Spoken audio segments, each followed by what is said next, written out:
Founders 99-second pitch. Remember, when you ask questions, please be concise with the question. There will be a microphone going around the room. You can ask.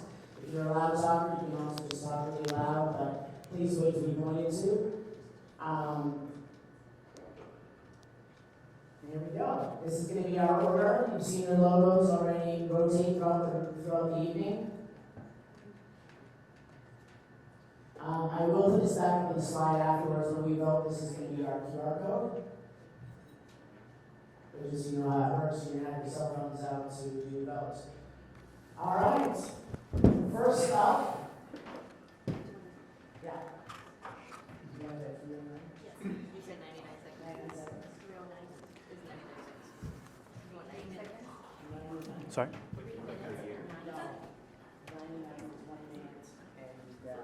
39 seconds. Clearly, I'm not in.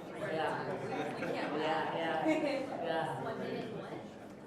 39. It's real math, right? Real math. You guys see that on Instagram, real math.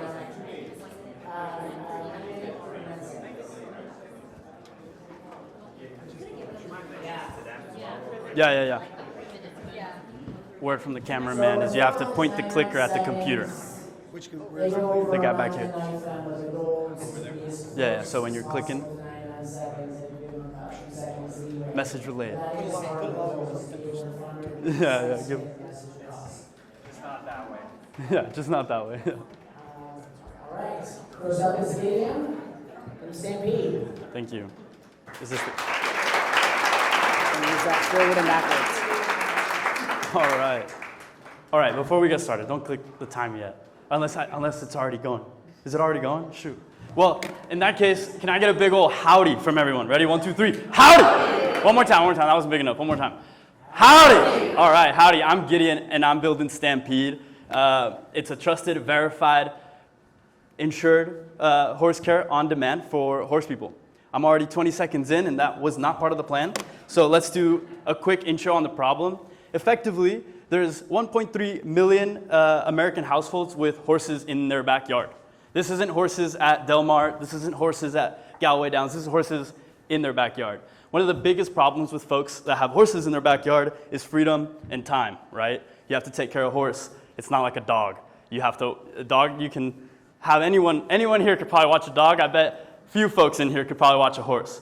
So right now, the problem is there's 3 ways that people try to fix this problem. It's through Facebook groups, random strangers, Rolodex, right? Friends, family, and of course, you could do what one of my good friends, Jim, he built an ADU in his property and rents it out for free in exchange for horse care. So, pretty big problem. No real solution to this until today. Horse People is a trusted labor marketplace for horse care. Think of us as Rover, but for horses. And a lot of the biggest issue with this and the biggest thing that we're trying to solve for today is horse owners going to Facebook, going to their nieces and nephews, building an ADU. That's not scalable. So, oh shoot, that was quick. Well, long story short, I'm a big horse guy, and I have a huge audience online, which hopefully helps me, distribution helps build the company. I'll start off with the first question. Gideon, why don't you talk about your following that you have and your expertise in the horse community? Yeah, sure. I mean, following's up here. I started a podcast about 4 years ago, became one of the largest equestrian podcasts in the nation, which is still a pretty niche podcast for anyone out here thinking I'm famous. I'm not. I have an Instagram following and socials of over 25K and a monthly reach of around 250,000 views.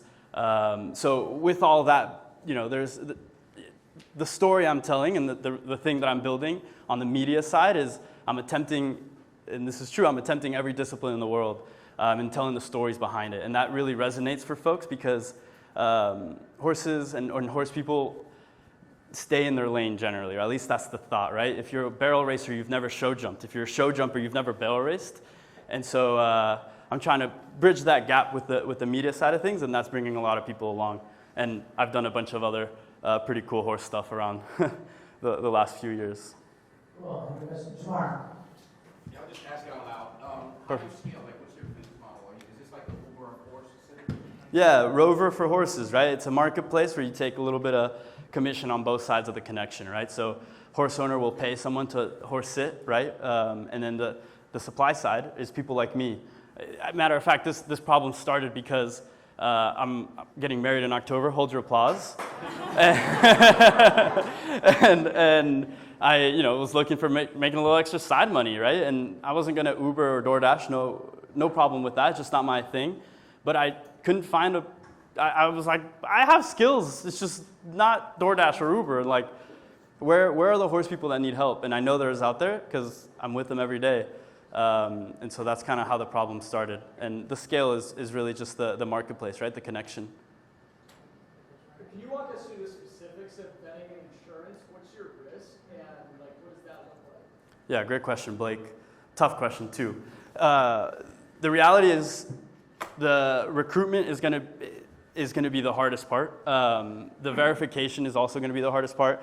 Everybody who applies to be part of the community has to first submit a reference letter from someone who's seen them ride, a video of them riding, and an application as to why they want to join. And the insurance part, to be fair, hasn't been figured out. Anybody else? Why now and what traction do you have so far? Thanks for asking. Carlo, right? That was my ask. My ask, real quick, since you asked the question of why now, is I'm really just looking for advisors, believers, and brand sponsors, potentially for the media side. I'm bootstrapping this, so one feeds the other, right? And the why now, glad you asked. I wonder if it was someone told you to ask that, is there's really 5 shifts. The major one is number 3. Number 3 on the screen here is that the gig economy has not reached the horse industry. And the horse industry is a giant industry. It sounds niche. Many of you probably know a horse person, and they're probably 12-year-old girl. But the industry is pretty large, and Southern California is a major hub. I mean, we've got Del Mar just up the street, Galway Downs, and Temecula, just like elite, every eventing, cross-country stuff. So anyway, the why now is really because the horse industry needs tech, and there's no gig economy in it yet. Plus, post-COVID, people are looking for in real life experiences, right? Everybody's tired of working remote. So I really feel like now's the time. And one last note on that is you can't prompt engineer your way or vibe code your way to a bond between a horse and a human.